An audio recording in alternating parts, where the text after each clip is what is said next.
இந்த தேர்தலில் வென்று வந்த அதிபர் அனுரா திசாநாயக்க அறிவிச்சிருக்கிறார். நீங்கள் சுதந்திரமாக உங்கள் மாவீரர் தினத்தை கொண்டாடி அழலாம். இவ்வளவு காலம் போராடி 50,000த்திற்கும் மேற்பட்ட மாவீரர்கள் உயிரீகம் செய்து பல லட்சக்கணக்கான மக்கள் பலியாகி வீரஞ்செறிந்த ஒரு விடுதலைக்கான போரை செய்து நாம் பெற்ற சுதந்திரம், என் அன்பு சொந்தங்களே, சுதந்திரமாக அழலாம்.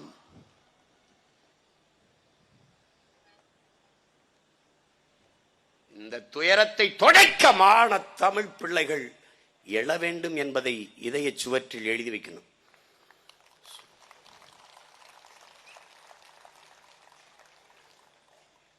இத்தனை கொடி இருக்கும்போது தலைவன் எதற்கடா புலிக்கொடியை தூக்கினான்? தமிழன் பரம்பரை கொடியை பாருட. பாண்டியன் நம் பாட்டன் பாண்டியனின் கொடியை பார். மீன் அப்படி துள்ளும், அப்படி பாயும், பாய்ச்சலில் இருக்கு. சேர பாட்டனின் கொடியை பார், வில் அம்பு பாய்ச்சலில் இருக்கு. சோழ பாட்டனின் கொடியை பார், புலி பாயும். மூவேந்தர்களின் கொடி பாய்ச்சலில் இருக்கு. மத்தவன் மாதிரி பன்னி நாய் ஒட்டகன் நரிய தூக்கிட்டு வந்தது இல்லடா.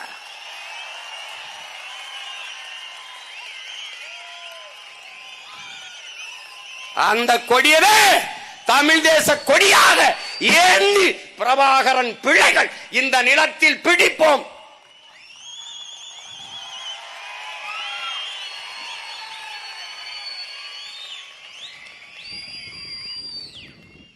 தடை அத உடை.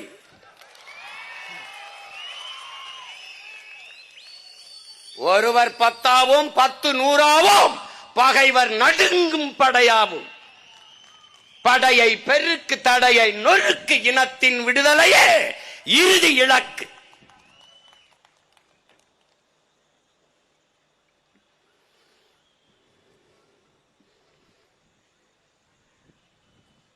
அவன் காட்டுக்குள் பற்ற வைத்த நெருப்பு பரவி எரிகிறத உலகம் எங்கும். விதைத்தவன் உறங்கினாலும் விதை உறங்காது.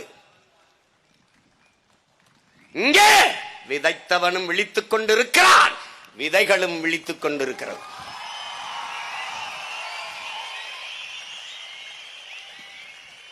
ஒற்றை மகன் 36 லட்சமாக முடியும் என்றால் 36 லட்சம் எத்தனை கோடியாக முடியும் என்பதை எண்ணரும் தமிழ் சொந்தங்கள் எண்ணி பார்க்க வேண்டும்.